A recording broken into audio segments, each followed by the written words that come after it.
क्या आपने कभी इतनी बड़ी गलती की है कि आपको लगा हो कि चीजें फिर से कभी ठीक नहीं हो सकती? आज हम बाइबल की सबसे शक्तिशाली कहानियों में से एक को देखने जा रहे हैं। एक आमना सामना, पश्चाताप और पुनर्स्थापन की कहानी। और हम एक ऐसा सत्य जानने जा रहे हैं जो आपका जीवन बदल सकता है।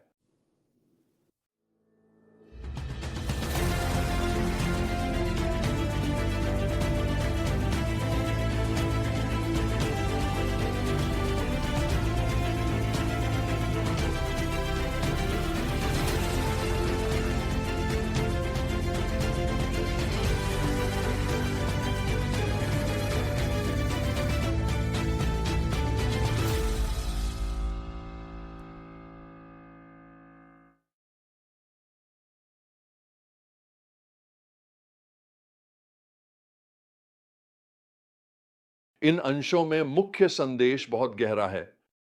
परमेश्वर की पवित्रता और उसका अनुग्रह एक दूसरे के विरोधी नहीं है। वे मिलकर हमें सच्चा पुनर्स्थापन प्रदान करते हैं। हम एक के बिना दूसरे को नहीं पा सकते। तो आइए डेविड के जीवन के इस नाटकीय क्षण में गहराई से उतरते हैं। भविष्यवक्ता नथान डेविड के पास एक कहानी लेकर आते हैं, एक अमीर आदमी की जो एक गरीब आदमी की प्यारी भेड़ चुरा लेता है। डेविड, जो अब भी अपने पाप से अनजान है, इस अन्याय पर क्रोध से भर उठता है। फिर आता है वह बिजली की तरह गिरने वाला क्षण। वह आदमी तुम ही हो।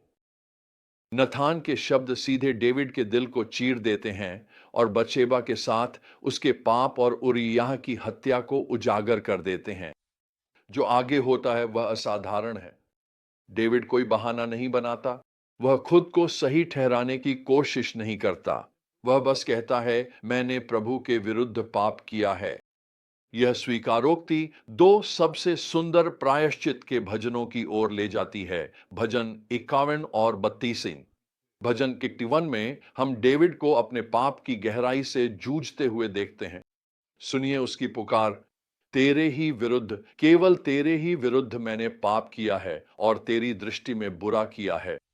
हाँ, उसने बतशेबा और उरिय्याह के साथ अन्याय किया था, लेकिन वह समझता है कि मूल रूप से उसका पाप परमेश्वर के विरुद्ध था। उसने यह पहचाना कि उसकी समस्या और भी गहरी थी। सिर्फ उसके कर्मों तक सीमित नहीं थी, बल्कि उसकी प्रकृति तक जाती थी। वह कहता है, निश्चित ही मैं जन्म से पापी था, मेरी माता के गर्भ में आते ही पापी था। दाऊद को इसी प्रकार की नम्रता की आवश्यकता थी। उसे यह सीखना पड़ा कि परमेश्वर की पवित्रता को देखना हृदय में नम्रता उत्पन्न करता है और हृदय की नम्रता हमारे जीवन में परमेश्वर की अनुग्रह को देखने का द्वार खोलती है। और ओह, परमेश्वर का अद्भुत अनुग्रह किसी भी मानवीय समझ से परे है। इसे समझा नहीं जा सकता, इसे केवल अपनाया जा सकता है। देखिए, यही बात इतनी अद्भुत है। दाऊद का परमेश्वर की पवित्रता से सामना उसे निराशा में नहीं डालता, बल्कि यह उसे अनुग्रह की ओर ले जाता है।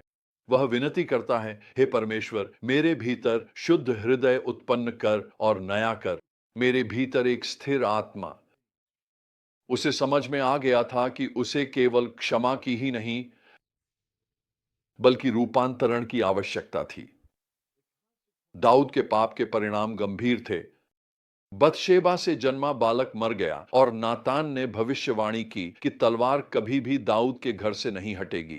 फिर भी इस अंधकार में भी हम परमेश्वर के अनुग्रह को कार्य करते हुए देखते हैं। शोक की अवधि के बाद दाऊद और बतशेबा का एक और पुत्र होता है, सुलेमान, जिसे परमेश्वर विशेष रूप से प्रेम करते हैं और उसे यदीद्या नाम देते हैं, जिसका अर्थ है प्रभु का प्रिय। भजन संहिता 32 में, जो उसके पुनर्स्थापन के बाद लिखी गई थी, दाऊद इस यात्रा पर चिंतन करता है। वह यह कहता है, धन्य है वह व्यक्ति जिसके अपराध क्षमा किए गए हैं, जिसके पाप ढक दिए गए हैं। उसने प्रत्यक्ष रूप से यह सीखा था कि पाप को छिपाने की कोशिश केवल पीड़ा ही लाती है। जब मैं चुप रहा, उन्होंने कहा, मेरी हड्डियां दिन भर कराहते कराहते गलने लगीं। तो हम इन सत्यों को आज अपने जीवन में कैसे लागू कर सकते हैं? सामना होने का इंतजार मत कीजिए।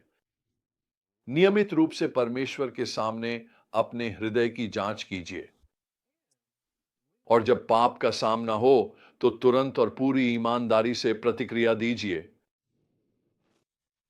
समझिए कि सच्चा पश्चाताप केवल कार्यों ही से नहीं बल्कि हृदय की स्थिति से भी संबंधित होता है।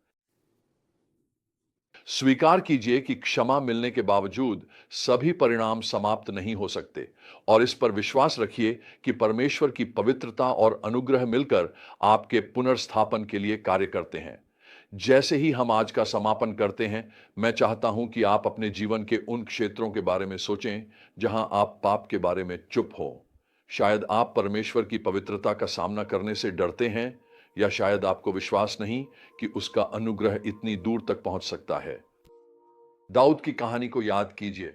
वही परमेश्वर जिसने नातान को दाऊद का सामना कराने के लिए भेजा था, आपसे इतना प्रेम करता है कि वह आपके पाप को भी उजागर करता है, आपको दोषी ठहराने के लिए नहीं, बल्कि आपको पुनर्स्थापित करने के लिए।